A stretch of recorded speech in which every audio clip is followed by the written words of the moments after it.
વિદ્યાર્થી મિત્રો, ધોરણ 8 વિજ્ઞાન પાઠ 10 મનુષ્યમાં લિંગ નિશ્ચય તેના વિશે આજે આપણે માહિતી મેળવીએ.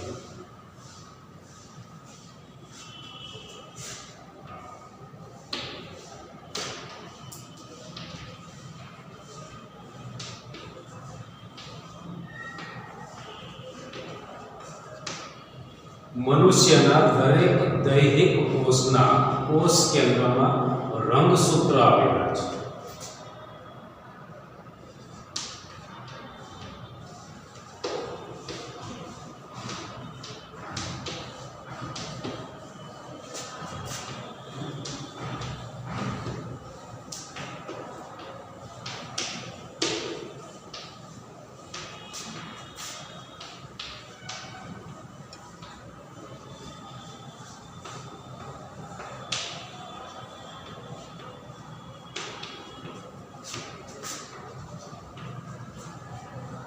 મનુષ્યના દરેક દૈહિક કોષના કોષ કેન્દ્રમાં રંગસૂત્ર આવેલા છે.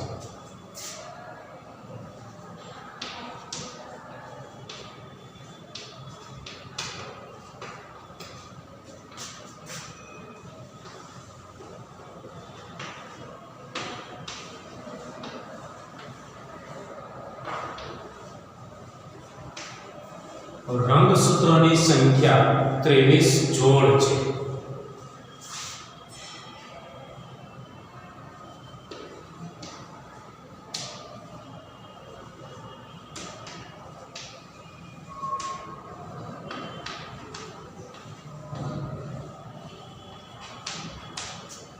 ત્રેવીસમી જોડનું રંગસૂત્ર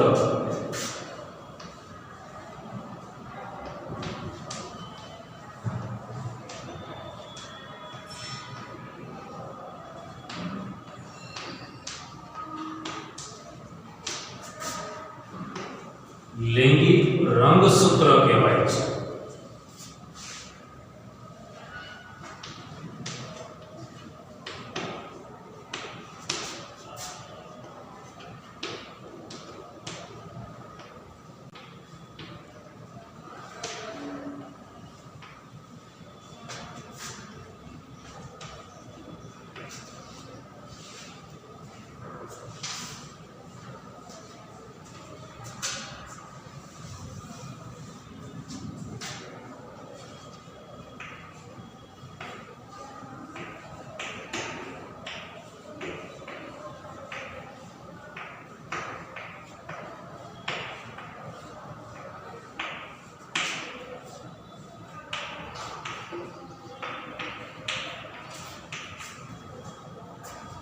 પુરુષમાં આ લિંગી રંગસૂત્ર એટલે કે 23મી જોડનું રંગસૂત્ર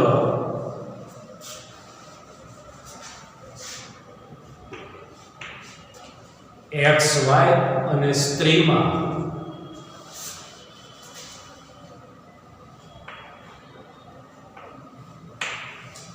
XX લિંગી રંગસૂત્ર હોય છે.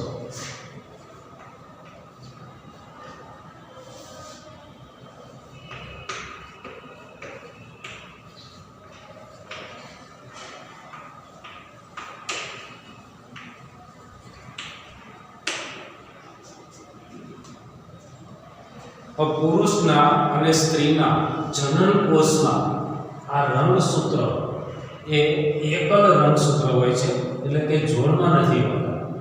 XY રંગસૂત્ર અને XX રંગસૂત્ર એ જોડમાં છે.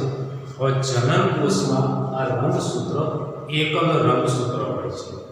જેમ કે સ્ત્રીના અંડકોષમાં માત્ર એક જ X રંગસૂત્ર હોય છે અને પુરુષના જનનકોષ એટલે કે શુક્રકોષમાં કેટલાક શુક્રકોષમાં X રંગસૂત્ર હોય છે અને બાકીના રંગસૂત્રમાં માત્ર Y એક જ રંગસૂત્ર હોય છે.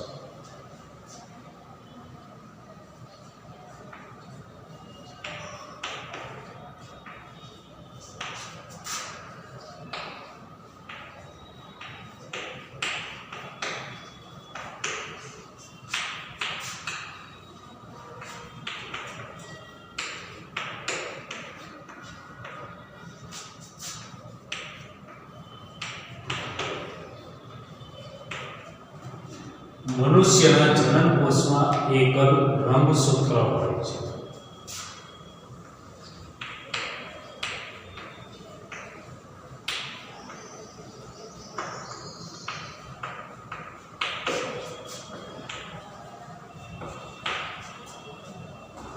સ્ત્રીના અંડકોષમાં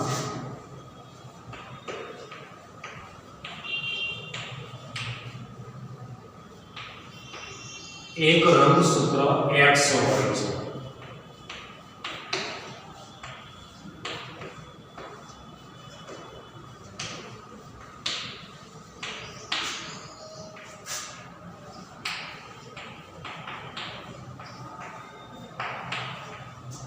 પુરુષના શુક્રપિંડમાંથી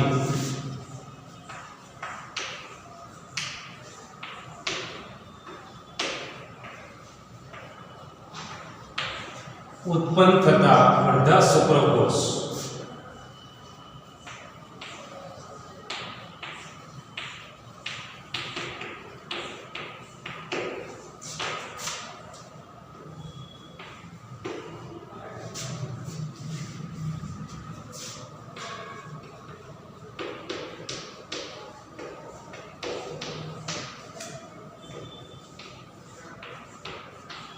X લિંગી રંગસૂત્ર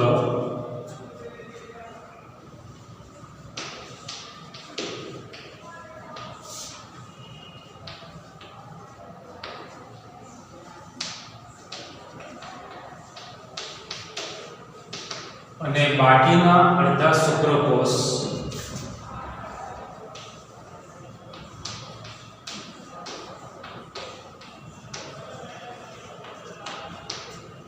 Y લિંગી રંગસૂત્ર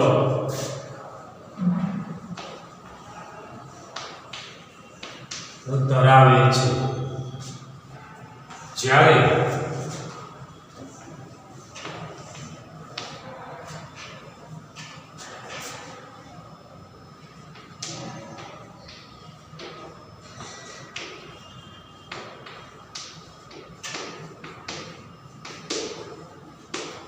સ્ત્રીના અંડકોષનું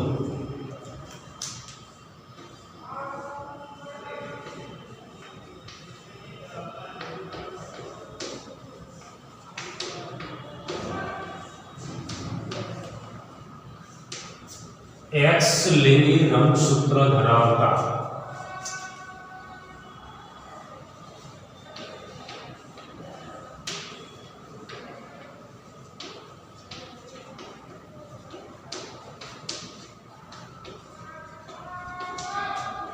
શુક્રકોષ વડે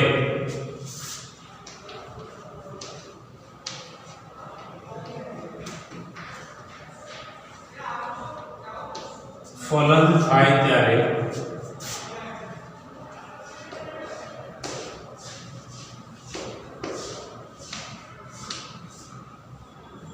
બનતા યુગ્મનસમાં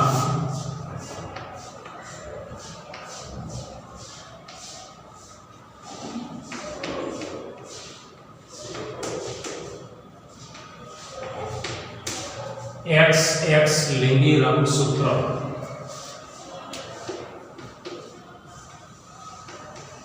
હોય છે, જે છોકરી તરીકે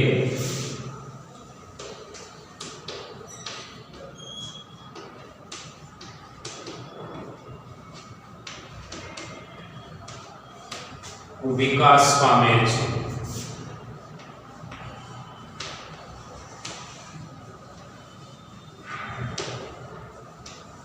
જ્યારે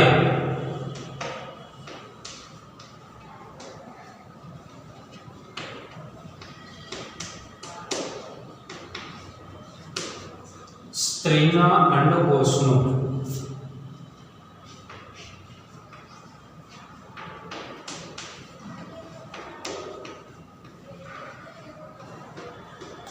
Y લિંગી રંગસૂત્ર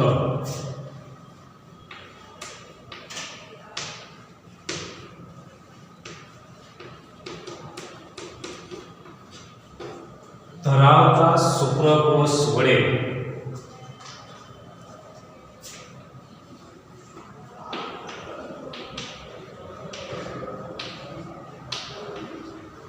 ફલન થાય ત્યારે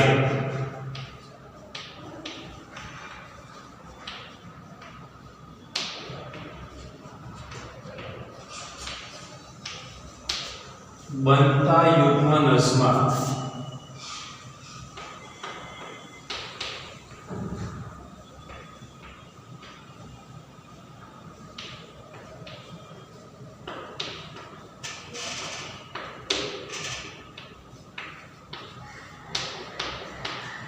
XY લિંગી રંગસૂત્ર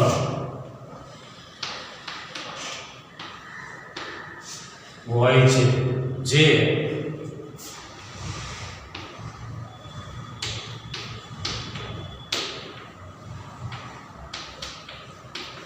છોકરા તરીકે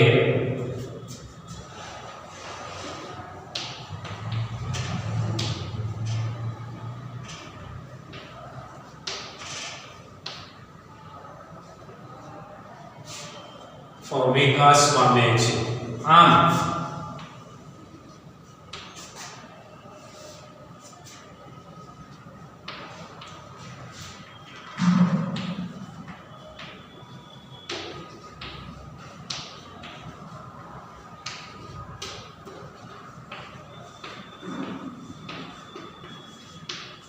શિશુના જન્મ પહેલા જ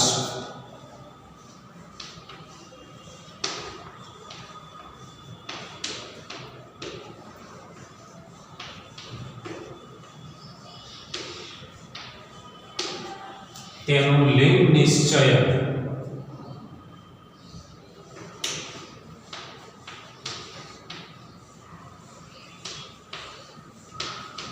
તેના પિતાના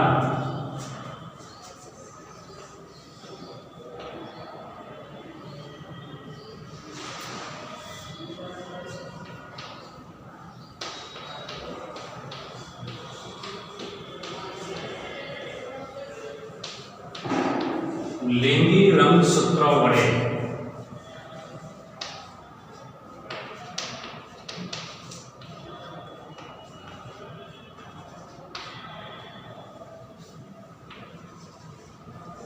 નક્કી થાય છે.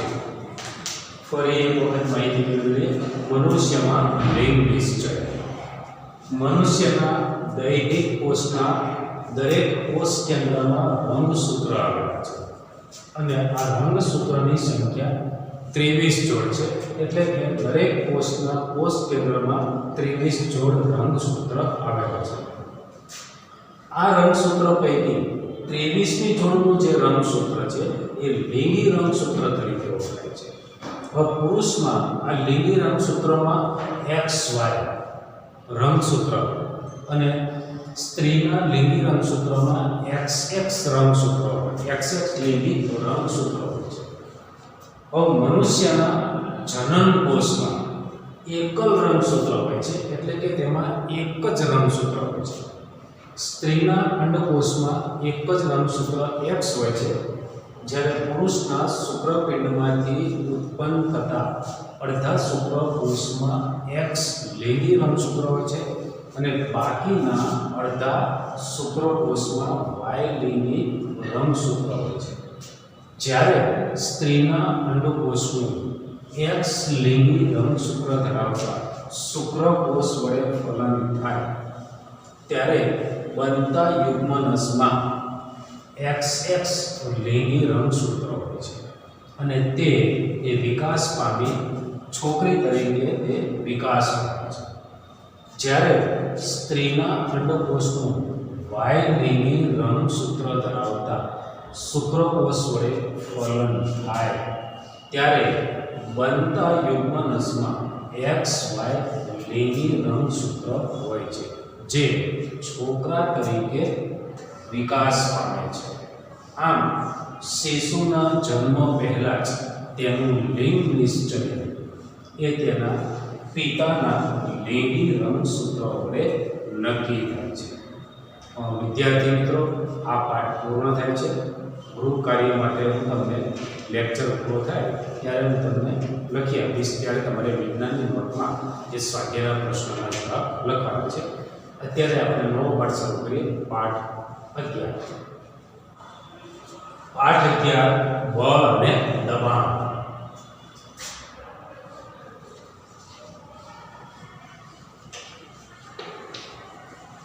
તો બળ એટલે શું? તો બળ એટલે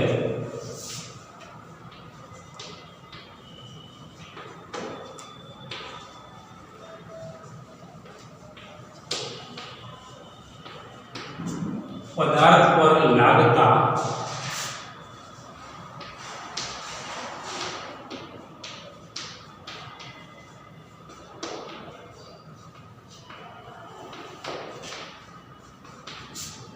धक्का के खेचाण में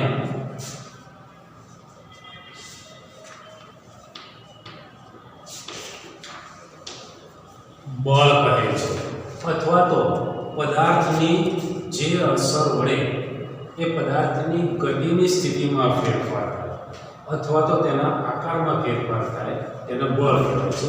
फरीथी पदार्थनी जे असर वडे ए गतिनी अवस्था बदलाय अथवा तेनो आकार बदलाय तो तेने बल कहेवाय छे. पण आ व्याख्या सरळ छे याद राखवा माटे. पदार्थ पर लागता धक्का के खेचाणने बल कहे छे.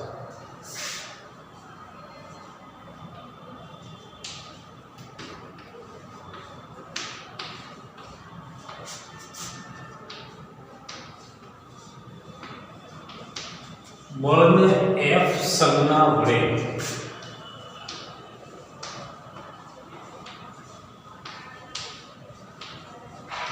दर्शावाय छे.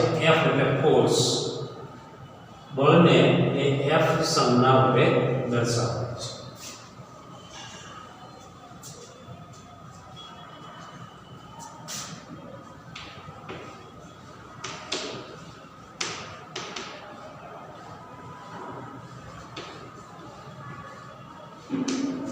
तेनो SI एकम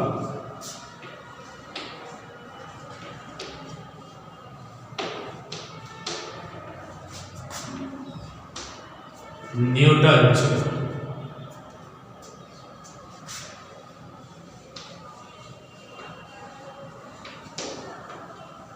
और बीजी व्याख्या लिए दबाण.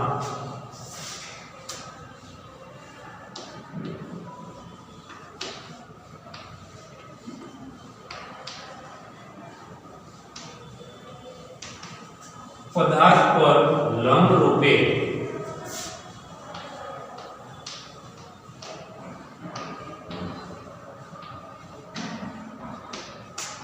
लागता बलने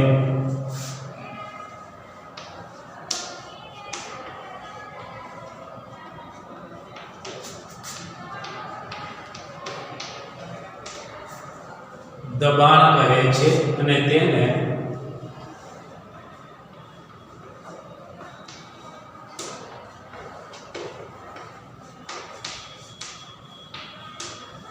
P संज्ञा वडे दर्शावाय छे.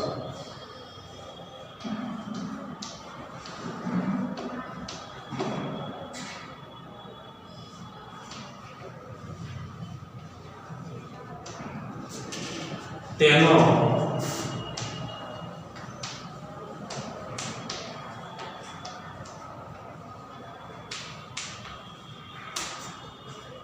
SI एकम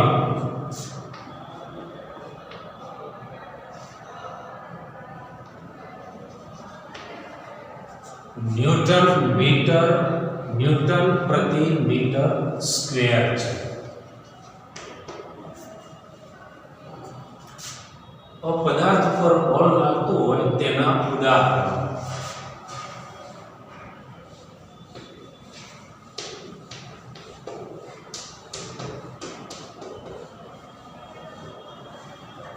और दाखला तरीके दरवाजाने खोलवो અને બંધ કરવો. तो दरवाजाने खोलवा माटे અને બંધ કરવા માટે તેના ઉપર ધક્કો લગાડવો પડે છે. ખોલવા માટે તેને ખેંચવું પડે છે અને બંધ કરવા માટે તેને ધક્કો મારવો પડે છે. એટલે તે બળ કહેવાય.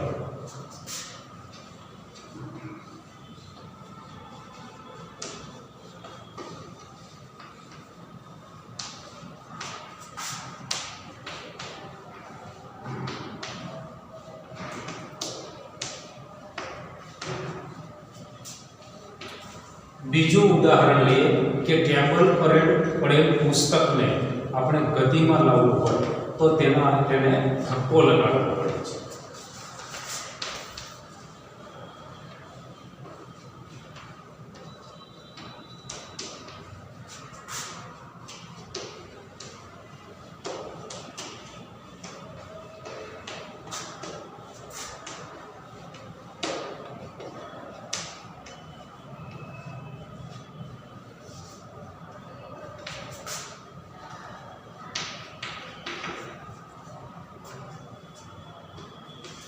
ત્રીજું ઉદાહરણ લઈએ કે બેટ વડે ક્રિકેટના દડાને ફટકારવું.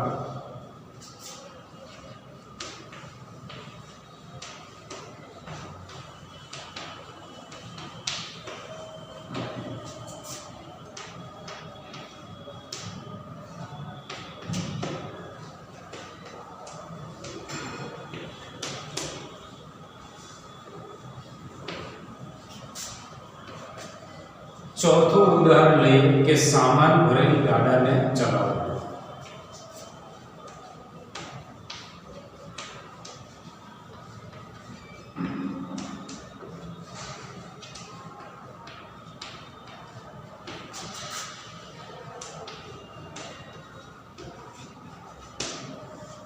વિદ્યાર્થી મિત્રો, આવા આપણે ઘણા જ ઉદાહરણ લઈ શકીએ, જેમ કે વજન ધરાવતી વસ્તુને ઉંચકવી, ટેબલને ખસેડવું, સાયકલને ચલાવવી એટલે કે સાયકલ ઉપર પેન્ડલ મારવી, સાયકલને બ્રેક લગાડવી. આ બધા જ બોલના ઉદાહરણો છે.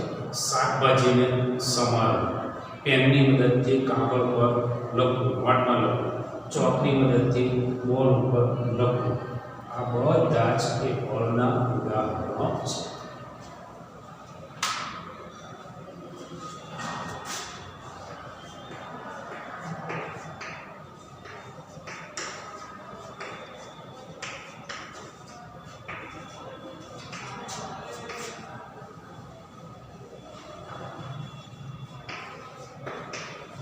ત્યાર પછીની વ્યાખ્યા આપણે લઈએ કે સ્થિત વિદ્યુત બળ.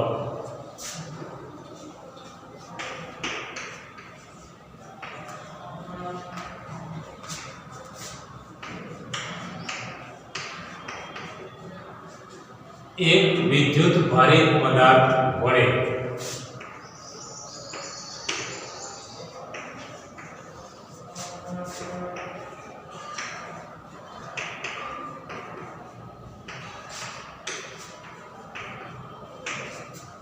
બીજા વિદ્યુત ભારિત કે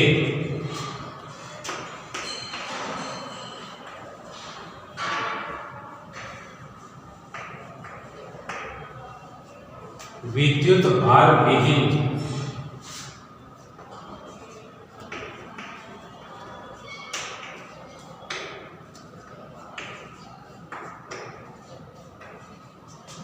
પદાર્થ પર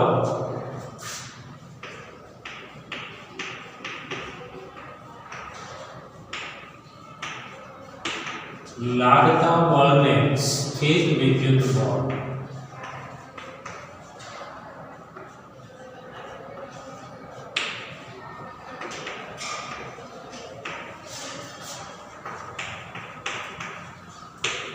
કહેવાય છે.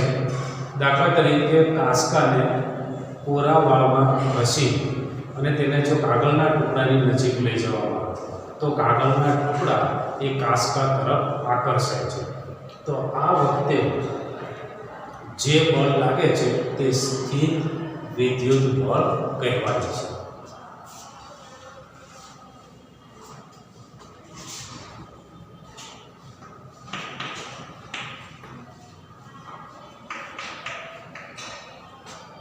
વાતાવરણ.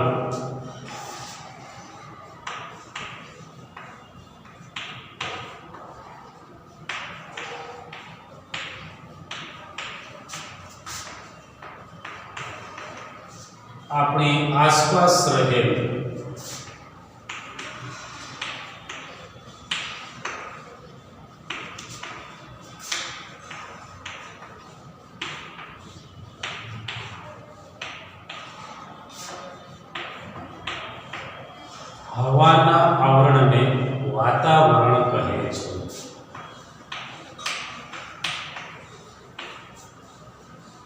વાતાવરણનું દબાણ.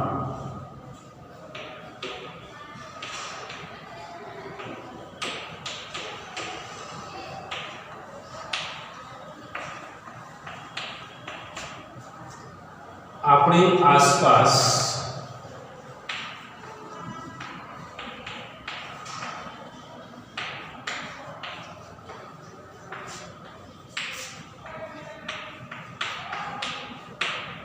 રહેલ હવાના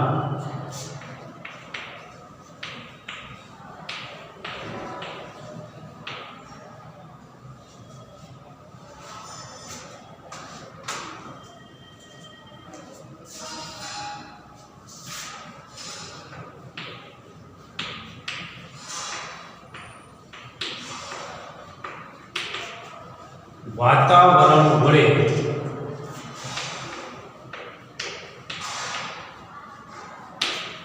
લાગતા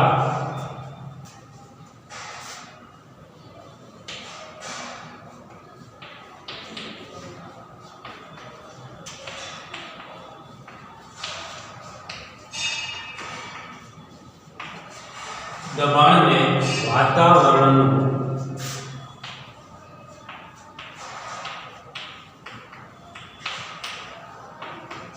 દબાણ કહે છે.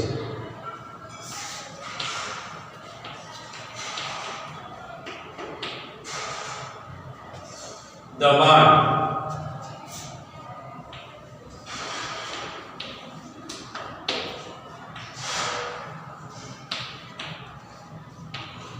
પદાર્થ પર એકમ ક્ષેત્રફળ દીઠ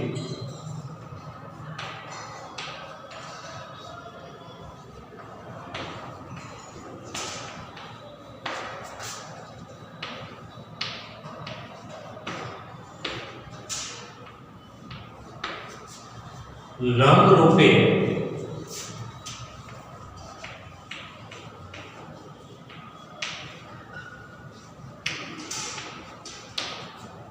લાગતા બળને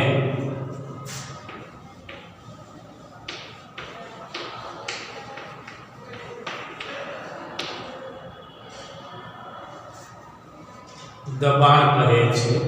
દબાણનો એકમ અને તેની સંજ્ઞા આના પહેલા સમજાવ્યું છે. ફરીથી માહિતી મેળવી. સ્થિર વિદ્યુત બળ એક વિદ્યુત ભારિત પદાર્થ વડે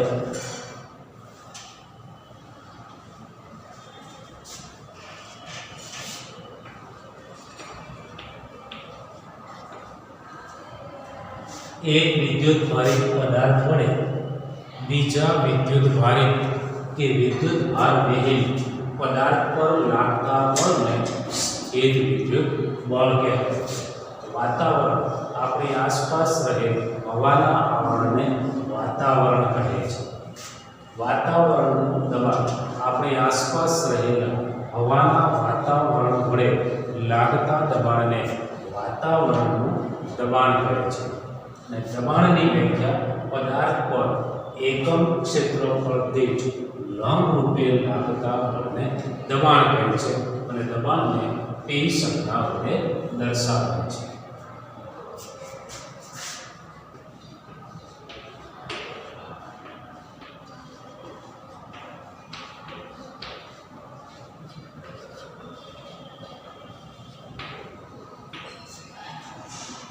પરિણામી બળ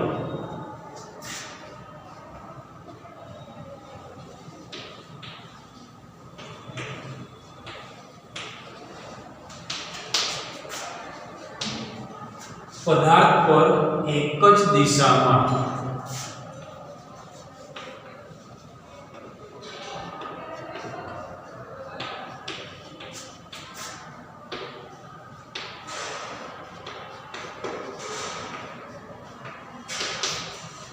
બે બળો લાગતા હોય તો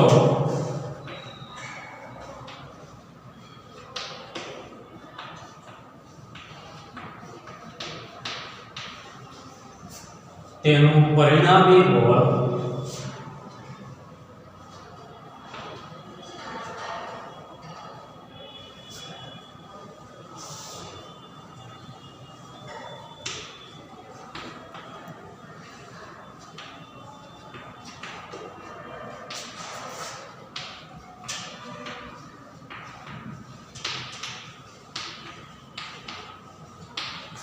બંને બળોના સરવાળા જેટલું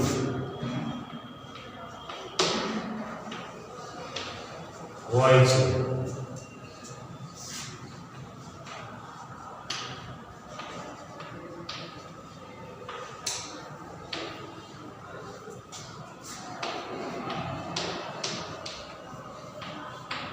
પદાર્થ પર લાગતા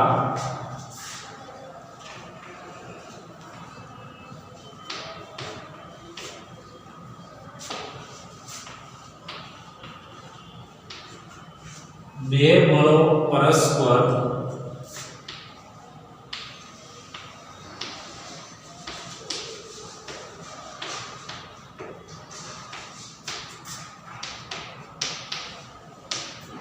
વિરુદ્ધ દિશામાં હોય ત્યારે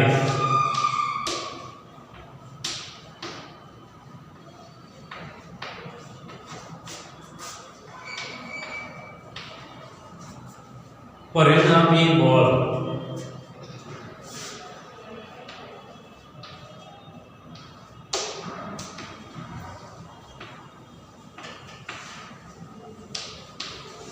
બંને બળોના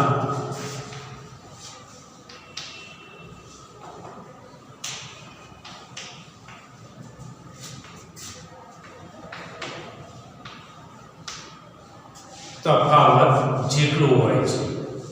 ફરી જોઈએ પરિણામી બળ પદાર્થ પર એક જ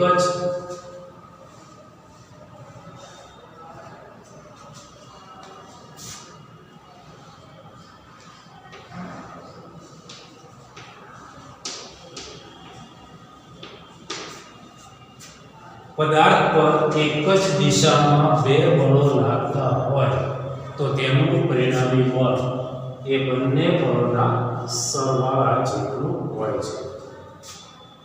પદાર્થ પર લાગતા બે બળો એ પરસ્પર વિરુદ્ધ દિશામાં હોય ત્યારે પરિણામી બળ એ બંને બળોના તફાવત જેટલું હોય. દાખલા તરીકે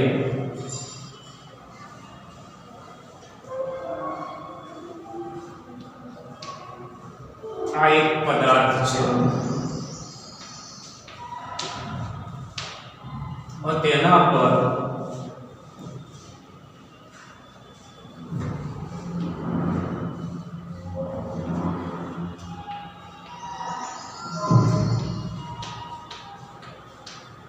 એક જ દિશામાં 10 ન્યૂટન ધરાવતા બે બળ લગાડવામાં આવે તો તેનું પરિણામી બળ એ આ બંનેના સરવાળા જેટલું એટલે કે 10 ન્યૂટન વત્તા 10 ન્યૂટન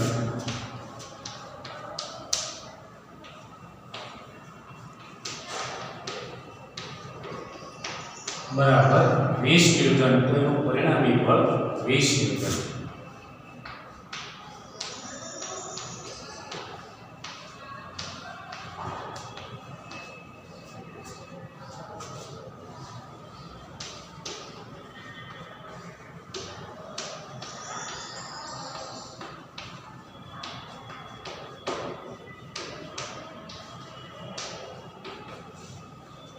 તો બીજી આકૃતિ દોરીને આપણે સમજીએ.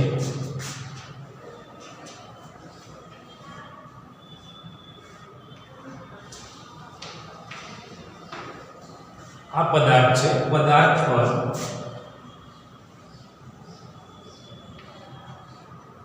આ દિશામાં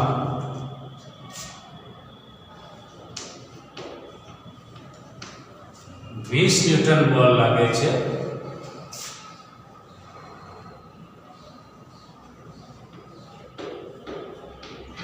અને આ દિશામાં 10 ન્યૂટન બળ લાગે છે. બંને બળ પરસ્પર વિરુદ્ધ દિશામાં છે તો તેનું પરિણામી બળ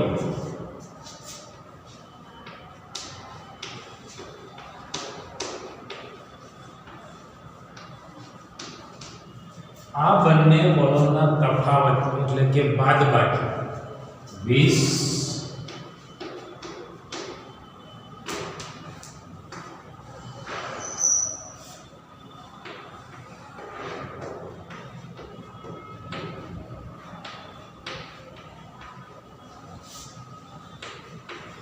+ 10 -10 ન્યૂટન બરાબર 10 ન્યૂટન, એટલે પરિણામી બળ 10 ન્યૂટન છે. 10 ન્યૂટન છે.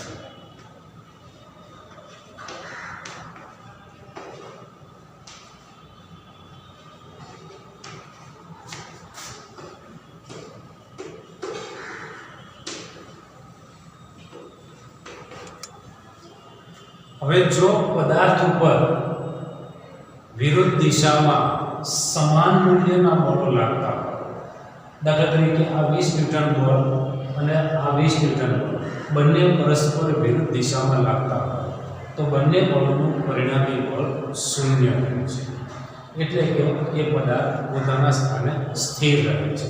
હવે આ પદાર્થ એ જે દિશામાં 20 ન્યૂટન બળ લાગતો હોય, એટલે કે વધારે બળ લાગતું હોય તે દિશા તરફ ગતિ કરે છે, એટલે કે આ પદાર્થ